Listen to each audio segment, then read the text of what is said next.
चलो यहाँ पे देखते हैं हम लोग डायरेक्टली VS कोड को पहले ओपन कर ले।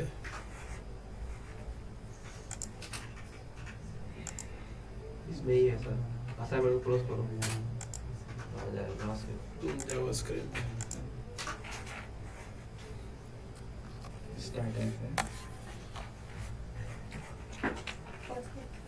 है ये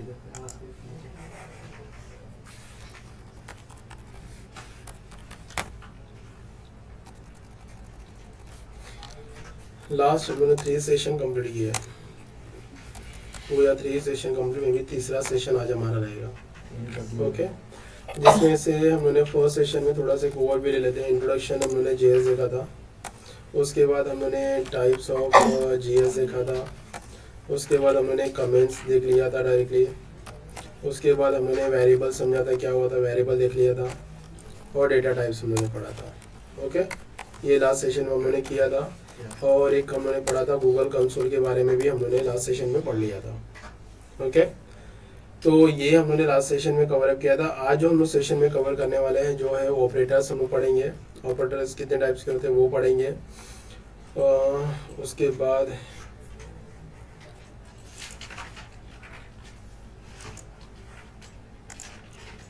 ऑपरेटर्स देखेंगे, उसके बाद हम लोग देखेंगे इफ स्टेटमेंट देखेंगे हम लोग डायरेक्टली, उसके बाद हम लोग देखेंगे इफ एल्स स्टेटमेंट देखेंगे, STEMENT, उसके बाद इफ एल्स इफ स्टेटमेंट देखेंगे,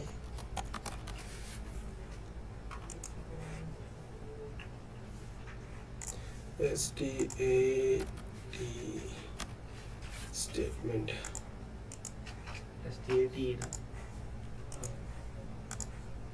ओके।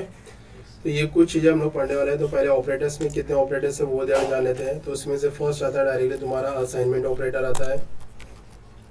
असाइनमेंट ऑपरेटर देखेंगे, उसके बाद आता है उसके पहले एक और आता है हम लोग देखेंगे, असाइनमेंट के पहले एक और आता है अरिथमेटिक आता है डायरेक्टली, अरिथमेटिक ऑपरेटर्स आता है डायरेक्टली, उसके बाद असाइनमेंट आता है, उसके बाद हम लोग देखेंगे कंपेरिजन ऑपरेटर देखेंगे, कंपेरिजन ऑपरेटर हम लोग देखेंगे ऑपरेटर देखेंगे, उसके बाद लॉजिकल ऑपरेटर हम लोग देखेंगे। ओके, तो ये कुछ ऑपरेटर्स 1 बाय 1 हम लोग पढ़ते हैं डायरेक्टली, और कुछ रहेंगे तो हम लोग उसमें बीच में ऐड कर लेंगे। ओके, अब डायरेक्टली आते हैं उसमें लॉजिकल, हाँ लॉजिकल में चाहिए। अरिथमेटिक ऑपरेटर के अंदर हम लोगों ने क्या क्या सिंबल आते हैं वो देख लेते हैं। पहला तुम्हारा आता है डायरेक्टली प्लस ऑप्शंस, इसे हम लोग बोलते हैं डायरेक्टली एडिशंस के लिए यूज़ करेंगे हम लोग यहाँ पे। उसके बाद आता है सब्ट्रैक्शन, हम लोग यूज़ करेंगे डायरेक्टली इसके अंदर। ये हमारा हो गया डायरेक्टली सब्ट्रैक्शन हो गया यहाँ पे। उसके बाद हमारा आता है मल्टीप्लाई आता है,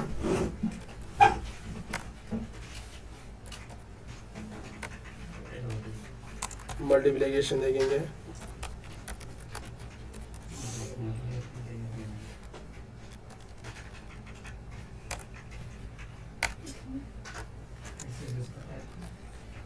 मल्टीप्लिकेशन देख लेंगे। उसके बाद हम लोग देखेंगे डिविजन ऑप्शन देख लेंगे, डिवीजन ऑप्शंस। उसके बाद हम लोग देखेंगे मॉडुलस देख लेंगे। उसके बाद हम लोग देखेंगे इंक्रीमेंट देख लेंगे, INCREMENT इंक्रीमेंट देखेंगे। उसके बाद हम लोग देखेंगे डिक्रीमेंट, DCRE। ओके, ये सारे ऑप्शंस हम लोग यहाँ पे पढ़ने वाले हैं डायरेक्टली ऑपरेटर्स के अंदर। तो ये ऑपरेटर्स कैसे है वो जानना ज़रूरी है हमारे लिए। डिविजन्स, मॉडुलस देख लेते हैं। तो इनका सीधा चलो लोग देखते हैं, प्रैक्टिकल ऑप्शन देखते हैं। दो वैल्यू को या दो नामों को कैसे एडिशन करना है, कैसे सब्ट्रैक्शन करना है, उसको कैसे कर सकते हैं। उसके लिए हम लोग डायरेक्टली अपने कोड के अंदर आ जाते हैं। कोड के अंदर हम लोग क्या करेंगे, JS के अंदर एक फाइल बना लेते हैं जिसका नाम हम लोग रखेंगे ऑपरेटर करके, OPERATOR ऑपरेटर .html करके ले लेते हैं। इसके अंदर अपना बेसिक स्ट्रक्चर जो भी रहेगा वो आपको यहाँ पे डाल देना है। उसके बाद थोड़ी सी इसको जूम करके देख लेते हैं। यहाँ पे H1 डाल देते हैं और इसको दे देते हैं directly ARITH arithmetic operator, arithmetic operator. उसके नीचे क्या करोगे, सीधा स्क्रिप्ट टैग ओपन करोगे, स्क्रिप्ट टैग को क्लोज कर दोगे। ओके, अब अरिथमेटिक में हम लोग क्या करेंगे, पहले एक तो वेरिएबल यूज़ करो, वैर यूज़ कर सकते हो, अदरवाइज आप लेट यूज़ करो तो भी चल जाएगा। तो यहाँ पे मैं क्या करूँगा, दो वेरिएबल लेंगे, दोनों वेरिएबल को एक साथ डिक्लेयर कर सकते हो या अलग अलग भी डिक्लेयर करना है वैल्यू के साथ तो भी कर सकते हो, दोनों ऑप्शन अपने पास है। तो मैं यहाँ पे क्या, तो ए इक्वल टू यहाँ पे ले लेता हूँ डायरेक्टली 10, कॉमा करता हूँ वहाँ पे, उसके बाद यहाँ पे ले लेता हूँ वैर बी इक्वल टू, मैं यहाँ पे ले लेता हूँ डायरेक्टली 20 ऑप्शन। तो ऐसे मैंने दो वेरिएबल ले लिया, अभी दोनों का एडिशन मुझे कराना है, तो उसके लिए क्या करेंगे, यहाँ पे वैर सी लूंगा, तीसरा वेरिएबल लूंगा, और उस तीसरे वेरिएबल के अंदर क्या करूँगा, ए प्लस यहाँ पे बी यूज़ करेंगे। मैंने यहाँ पे दो वेरिएबल लिया, एक वेरिएबल में ए है, दूसरा वेरिएबल बी है। ए के अंदर मैंने 10 को स्टोर किया, बी के अंदर 20 को स्टोर किया, और तीसरा वेरिएबल मैंने लिया सी के अंदर। सी के अंदर मैंने क्या किया, ए और बी को दोनों को ज्वाइन कर दिया। अब इसी तरह से मुझे दोनों का टोटल यहाँ पे निकालना रहेगा, तो उसके लिए हम लोग क्या करेंगे, यहाँ पे डॉक्यूमेंट डॉट यहाँ पे लिखेंगे right options, bracket open bracket close, statement यहाँ पे क्लोज कर देना। तो अब यहाँ पे मैं क्या कर दूंगा, लिख दूंगा सी ऑप्शन। ये ध्यान रखना, सी को डबल कोड के अंदर नहीं लिखना है, नहीं तो डायरेक्टली सी वहाँ पे प्रिंट होगा, ना कि उनके आउटपुट प्रिंट होंगे। फाइल को यहाँ पे मैं कहता हूँ सेव ऑप्शंस। अब इसके पाथ को यहाँ से हम लोग करते हैं copy options, copy the path options. Now सीधा कम टू द पॉइंट, अपने गूगल क्रोम पे आ जाते हैं।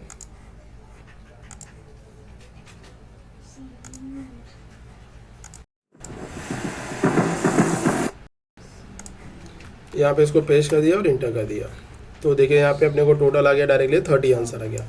बट इसके पहले मुझे क्या करना, कोई स्टेटमेंट अगर प्रिंट कराना होगा तो उसके लिए क्या करेंगे हम लोग, यहाँ पे इसके पहले क्या करेंगे, डबल कोड यूज़ करेंगे और यहाँ पे यूज़ करेंगे प्लस साइन। प्लस साइन का मतलब होता है कॉन्क्रीट करना। एस्टीम अपना जो भी हम लोग ने डायरेक्ट से अपने PHP में हम लोग ने डॉट से कॉन्क्रीट करते हैं, यहाँ पे प्लस पॉइंट। प्लस पॉइंट का मतलब होता है दो लैंग्वेज को यहाँ पे ज्वाइन करना। तो भी मैं क्या कर रहा हूँ, यहाँ पे स्टेटमेंट डाल दूँ, तो यहाँ पे लिख देता हूँ total value is equal to. Okay, now file को यहाँ पे सेव करोगे और यहाँ पे रिफ्रेश करोगे तो टोटल वैल्यू इज 30 आंसर यहाँ पे आ जाएगा। उसी तरह से मुझे निकालना है, ये हो गया हमारा टोटल निकाला। उसी तरह से सब्ट्रैक्शन निकालना है, तो यहाँ पे मैं क्या करूँगा, एक और प्लस लगा देता हूँ, डबल कोड में आता हूँ और इस डबल कोड के अंदर मैं लगा दूंगा BR कोड। तो जिससे क्या होगा, डायरेक्टली नए लाइन से चीज़ें मेरा शुरुआत होगा। तो ये दोनों लाइन को मैं यहाँ से यहाँ तक क्या करूँगा, कॉपी करूँगा और इसी के नीचे मैं एंटर करके पेस्ट कर देता हूँ। अब यहाँ पे सिंबल को जस्ट बदलूंगा, यहाँ पे डाल दूंगा माइनस करके, और यहाँ पे टोटल की जगह पे मैं यूज़ करूँगा सब्ट्रैक्शन करके यूज़ कर लेता हूँ। तो यहाँ पे सब्ट्रैक्शन वैल्यू इज हमारा C हो जाएगा। तो यहाँ पे देखो सब्ट्रैक्शन वैल्यू -10 आ गया, बिकॉज 20 - 10 करोगे तो -10 ही आएगा। ओके, उसी तरह से ये हो गया एडिशन सब्ट्रैक्शन देख लिया। मल्टीप्लाई भी कर लेते हैं, इसी के नीचे एंटर करो, यहाँ पे पेस्ट करते हैं। अब जो यहाँ पे साइन हम लोगों ने डायरेक्टली माइनस के लिए वहाँ पे डायरेक्टली मल्टीप्लाई का यूज़ करोगे, और यहाँ पे सब्ट्रैक्शन की वैल्यू को हटा के डायरेक्टली यहाँ पे यूज़ कर दो multiplication. Multiplication value is directly यहाँ पे स्टोर हो जाएगा 200। तो 20 × 10 करेंगे, मल्टीप्लाई करेंगे तो ये 200 आएगा। उसी तरह से मुझे डिवीजन से यहाँ पे निकालना है, तो डिवीजन को वापस यहाँ पे कॉपी करता हूँ, इसी के नीचे हम लोग पेस्ट करते हैं। अब डिवीजन के लिए यहाँ पे क्या करोगे, डिवाइड का साइन लगा दोगे, तो यहाँ पे साइन कर दिया, और इस मल्टीप्लिकेशन को यहाँ से हटा के डायरेक्टली यहाँ पे डाल दो डिवीजन ऑप्शन डाल दो। Save your file, now the refresh करोगे तो ये डिवीजन वैल्यू 0.5 आएगा। लास्ट नेक्स्ट ऑप्शन हम लोग देखते हैं, डायरेक्टली मॉडुलस निकालते हैं। मॉडुलस सभी को पता होगा, मॉडुलस का मतलब होता है रिमाइंडर। ये तो सभी को पता होगा रिमाइंडर क्या होता है। यहाँ पे पेस्ट कर दिया और यहाँ पे ये सिंबल हटा के डायरेक्टली मॉडुलस यूज़ करते हैं। तो ये मॉडुलस का मतलब होता है रिमाइंडर। अगर सिंपल अगर हिंदी में बात करूँ उसको हम लोग शेषफल बोलते हैं। जो भी अगर भाग उसको भाग हम लोग देते हैं, भागफल वैल्यू को भाग देते हैं, उसको भाग देने के बाद जो भी वैल्यूज हमारे पास आती है उसे हम लोग डायरेक्टली शेषफल बोलते हैं। वही हमारा रिमाइंडर या मॉडुलस कहलाता है। तो यहाँ पे मैं क्या करूँगा, डायरेक्टली इस डिवीजन को हटा के यहाँ पे डालेंगे, लिख दो मॉडुलस करके, save your file, now the refresh करोगे यहाँ पे आ जाएगा। ओके, ये हो गया हमारा directly addition, subtraction, multiply, division and modulus निकला। अब आते हैं इसके अंदर इंक्रीमेंट ऑपरेटर देखते हैं। अब इंक्रीमेंट के ऑपरेटर के अंदर क्या करेंगे, यहाँ पे मैं ले लेता हूँ डायरेक्टली वेर सी, नहीं यहाँ पे ले लेते हैं सीधा, मैं लेता हूँ A++ ले लेता हूँ। A++ का मतलब होता है A के अंदर एक वैल्यू इंक्रीमेंट होगा, मतलब आपकी 1 इंक्रीमेंट होगा। अगर आप ऐसे लिखते हो, अगर सिंपल समझो A++ का मतलब 1 इंक्रीमेंट होगा। अगर आप ऐसे लिखते हो A+2 लिखते हो तो अंदर आपके 2 इंक्रीमेंट होगा। अगर आपने ऐसा लिखते हो A+3 इक्वल टू 3 इंक्रीमेंट होगा। तो अभी बाय डिफॉल्ट हम लोग क्या करेंगे, A++ करें, मतलब A की जो भी वैल्यूज होगा उस वैल्यू के अंदर तुम्हारा A1 इंक्रीमेंट होगा। A+1 लिखा तो 1 बाय डिफॉल्ट 1 इंक्रीमेंट होगा। अब यहाँ पे मैंने नॉर्मली लिख देता हूँ डॉक्यूमेंट डॉट, यहाँ पे लिख दो डायरेक्टली राइट ऑप्शंस, और यहाँ पे मैं डबल कोट डाल देता हूँ, उसके अंदर लिखता हूँ directly increment operator. Increment value is equal to, और यहाँ पे मैं क्या करूँगा, प्लस सिंबल, और यहाँ पे डाल दूंगा ए ऑप्शंस। नाउ स्टेटमेंट यहाँ पे क्लोज करोगे, यहाँ पे मैं प्लस सिंबल लगा देता हूँ और डबल कोट के अंदर इसको लगा देता हूँ बी आर ऑप्शंस। फाइल को सेव करेंगे। नाउ द रिफ्रेश करो तो यहाँ पे देखो इंक्रीमेंट वैल्यू अपने कितना आ गया, 11 आ गया। अब 11 आने का रीज़न क्या है, हमारी ए की वैल्यू कितनी है, 10 है, जिसके अंदर 1 ऐड किया हम लोगों ने, इंक्रीमेंट हुआ 11। तो अभी ए की वैल्यू कितना स्टोर हो गया, 11 स्टोर हो गया। अब मैं क्या करता हूँ, डिक्रीमेंट यूज़ करना है, तो डिक्रीमेंट के लिए मैं क्या करूँगा, यही स्टेटमेंट को यहाँ से लेके यहाँ तक कॉपी करता हूँ, इंटर करता हूँ और इसके नीचे पेस्ट करता हूँ। और यहाँ पे मैं क्या करता हूँ, यहाँ पे प्लस प्लस की जगह पे डायरेक्ट यूज़ करता हूँ माइनस ऑप्शन। अभी माइनस के अंदर यूज़ करूँगा तो यहाँ पे आंसर मेरा 10 आएगा। अब 10 आने का रीज़न क्या होता है, क्योंकि जब हम लोगों ने इंक्रीमेंट किया था तो पहले हमारी ए की वैल्यू कितना था, 10 था। जब हमारा विदाउट इंक्रीमेंट किया था तो हमारा 10 था। जब हम लोगों ने इंक्रीमेंट ऑपरेटर यूज़ किया तो क्या हुआ, डायरेक्टली हमारा 10 की जगह पे 11 हो गया। तो मतलब अब हमारा बाय डिफॉल्ट वैल्यू कितना हो गया, ए के अंदर 11 हो गया। जब ए के अंदर 11 स्टोर हो गया, जब डिक्रीमेंट करेंगे तो उसमें से 11 - 1 करेंगे तो क्या होगा, सीधा डायरेक्टली इंक्रीमेंट होगा, तो वहाँ पे आंसर आएगा हमारा 10 आएगा। तो ऐसे हम लोग डायरेक्टली यहाँ पे इंक्रीमेंट ऑपरेटर को अप्लाई कर सकते हैं। क्लियर ऑप्शंस, ये था हमारा डायरेक्टली अरिथमेटिक ऑपरेटर हम लोग ने यहाँ पे यूज़ कर लिया। अब दूसरा ऑप्शन आता है यहाँ पे directly assignment operator. Assignment operator का मतलब होता है डायरेक्टली वैल्यू को असाइन करना, जो हम लोगों ने फर्स्ट। अब असाइनमेंट ऑपरेटर के अंदर क्या क्या आता है वो भी जान लेते हैं। असाइनमेंट ऑपरेटर ये हम लोगों ने अभी देख लिया, क्या डायरेक्टली अरिथमेटिक ऑपरेटर देख लिया। This is the first option हम लोगों ने यहाँ पे देख लिया। ध्यान रखना, जितने भी ऑपरेटर्स को लर्न करोगे प्रॉपर अच्छे से समझ के लेना, क्योंकि आने वाले समय में हम लोग इसके ऊपर प्रोग्राम को एग्जीक्यूशन करने वाले हैं। तो सेकेंड आते हैं असाइनमेंट ऑपरेटर। असाइनमेंट ऑपरेटर के अंदर पहला होता है इक्वल, जो हम लोगों ने अपने लैंग्वेज के अंदर हम लोगों ने यूज़ कर लिया। जैसे देखो यहाँ पे a = 10 है, तो ये जो हम लोग क्या करें, a को असाइन करें, मतलब a के अंदर 10 की वैल्यू को असाइन कर दिया, that is the first equal. उसके बाद आता है यहाँ पे डायरेक्टली डबल इक्वल यूज़ कर लो। डायरेक्टली यहाँ पे क्या करोगे, प्लस इक्वल कर दो, उसके बाद माइनस इक्वल, उसके बाद मल्टीप्लाई इक्वल, उसके बाद डिवीजन इक्वल, उसके बाद मॉडुलस इक्वल। ओके, जो काम तुमने डायरेक्टली वहाँ पे हम लोगों ने अभी अरिथमेटिक में किया था, वही सेम काम आपको यहाँ पे करना है। मतलब इन केस अभी करना कैसे, फॉर द एग्जाम्पल अभी यहाँ पे मैंने वेरिएबल ए डिक्लेयर कर दिया, ए की वैल्यू 10 दे दिया, बरोबर है।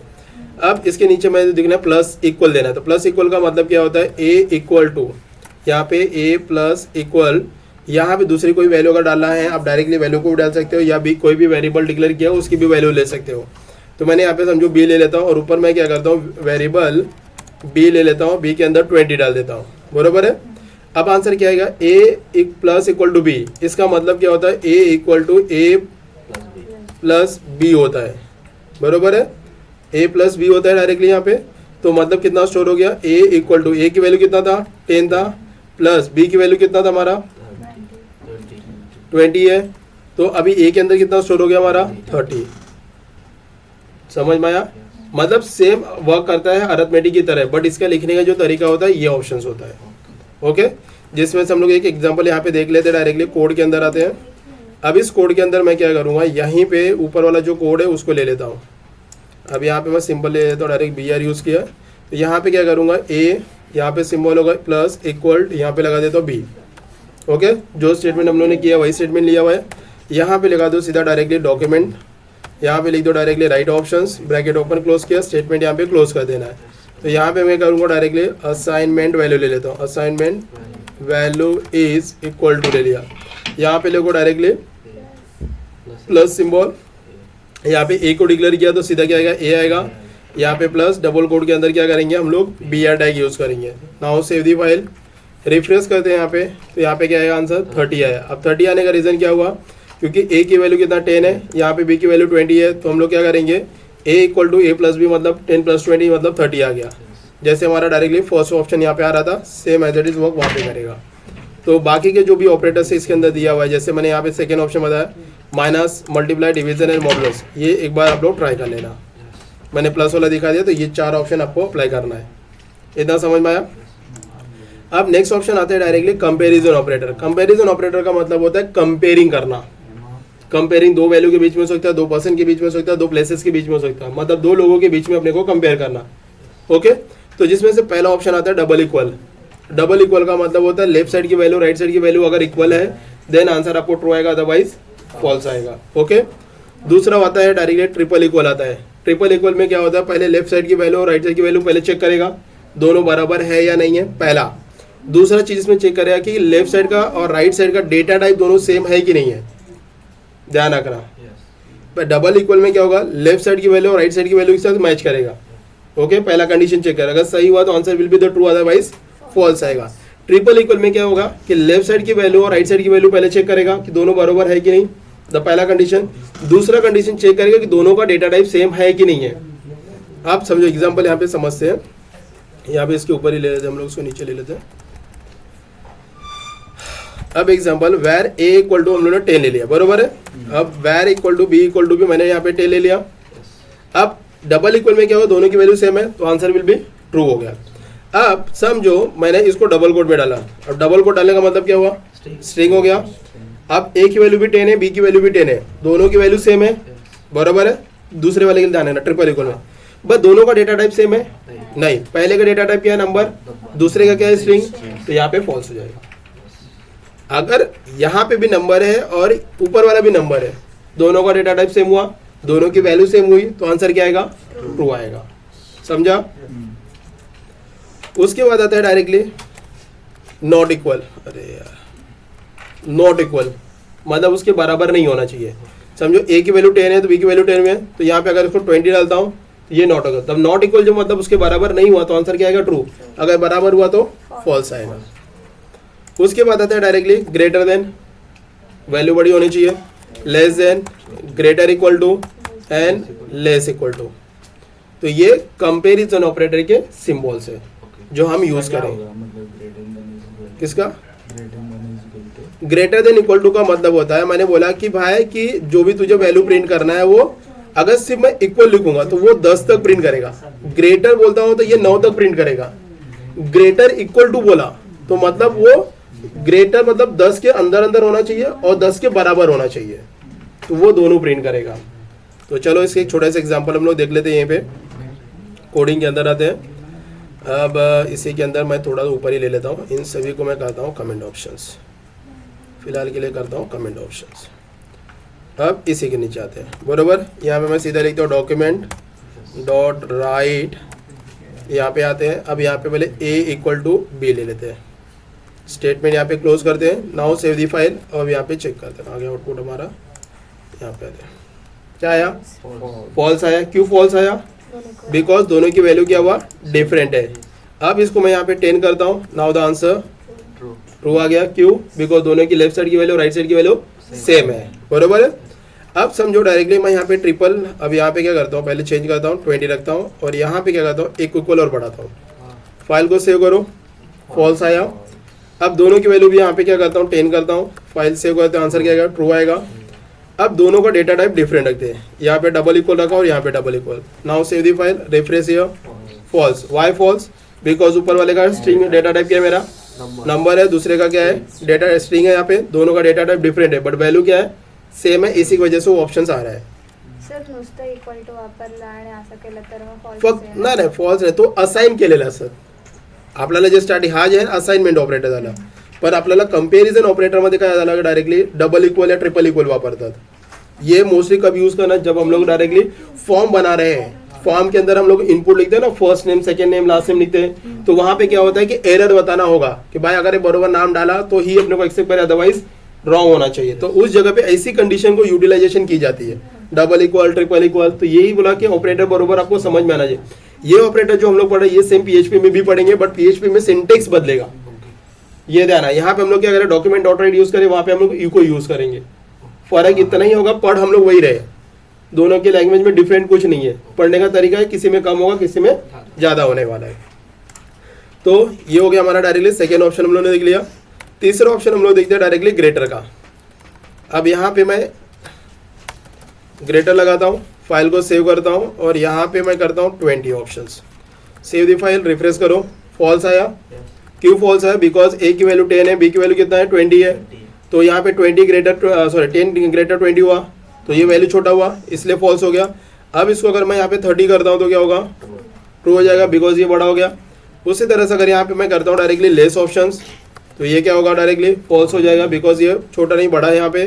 तो यहाँ पे अगर इस वैल्यू को चेंज करता हूँ 10 करके, तो ऑटोमेटिक क्या होगा, ट्रू हो जाएगा। समझ में आया, लेस देन ग्रेटर देन यहाँ पे क्लियर हो गया। अब नॉट इक्वल का मतलब क्या होता है, यहाँ पे होना चाहिए, तो यहाँ पे एक्सक्लेमेशन का मार्क लगा दो, एक यहाँ पे ये रहा, क्यों आ रहा है भाई, यहाँ पे सेव करो, नाउ द रिफ्रेश करो, ट्रू आ रहा है, देख रहे हैं। नॉट इक्वल का मतलब उसके बराबर नहीं होना चाहिए वैल्यू, मतलब 10 इक्वल टू 10 रहेगा तो वो बराबर होगा तो इसलिए फॉल्स आएगा, उसके बराबर नहीं हुआ तो आंसर ट्रू आएगा। समझ में आया?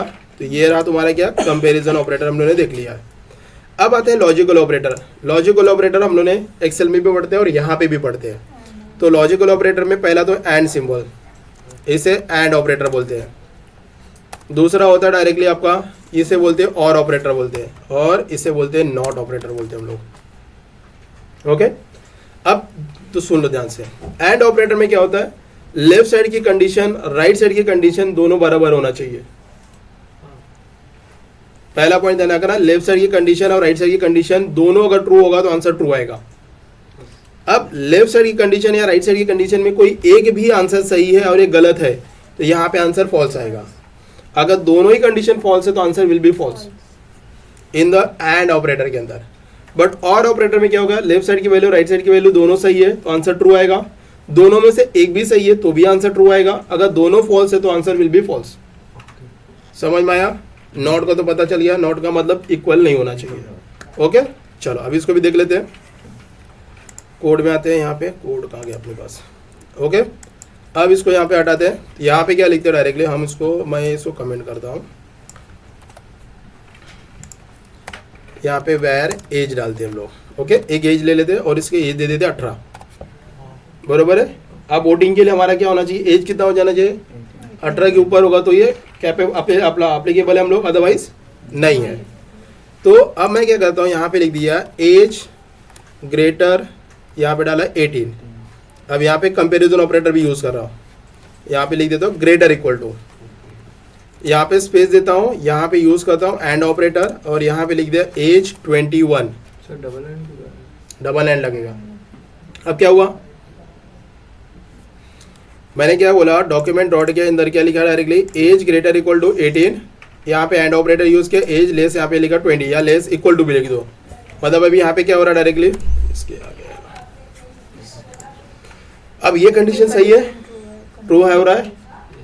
एज कितना हमारा 18 है, अब 18 से बड़ा या 18 के बराबर, मतलब ये कंडीशन सही हो रहा है, मतलब ट्रू हो गया। अब यहाँ पे चेक करो, एज की वैल्यू कितना है 18, अब 21 से छोटा है, बराबर, मतलब दोनों कंडीशन ट्रू हो रहा है, तो आंसर क्या आना चाहिए अपने पास, ट्रू आ गया, बराबर है। अब सर जो इन केस, मैं यहाँ पे डायरेक्टली लिखता हूँ 22 ऑप्शन, एज मैंने डाल दिया 22, अब आंसर क्या होना चाहिए,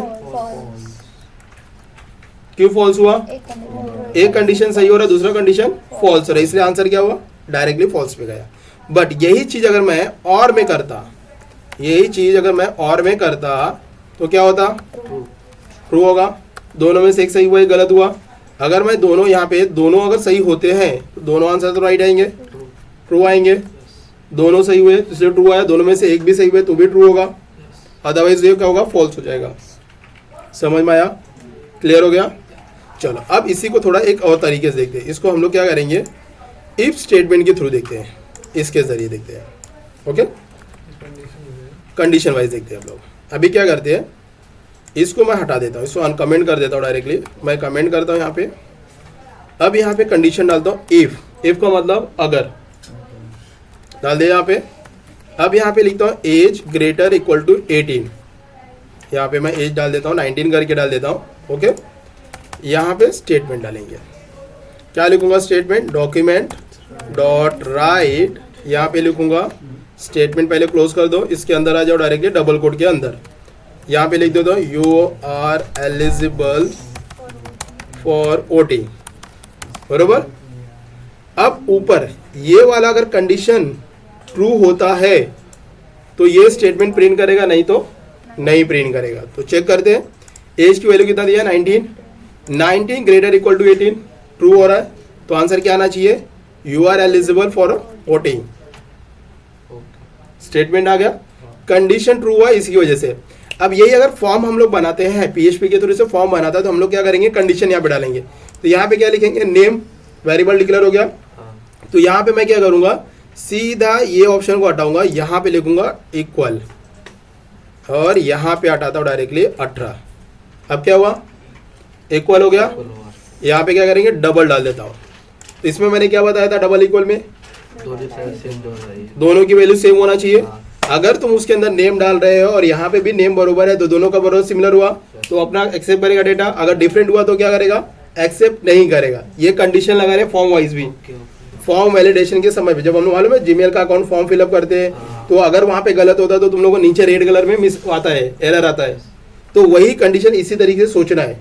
तो इनपुट बॉक्स जो बनाओगे या जो फॉर्म बनाओगे उसको टारगेट हम लोग करते हैं, उसको भी वेरिएबल डिक्लेयर करते हैं। तो अगर उसके बराबर हुआ तो अपने को एक्सेप्ट करना चाहिए, नहीं एक्सेप्ट नहीं हुआ तो एरर आना चाहिए। तो एरर के लिए हम लोग क्या करेंगे, ऐसे कंडीशन लगाएंगे, समझा।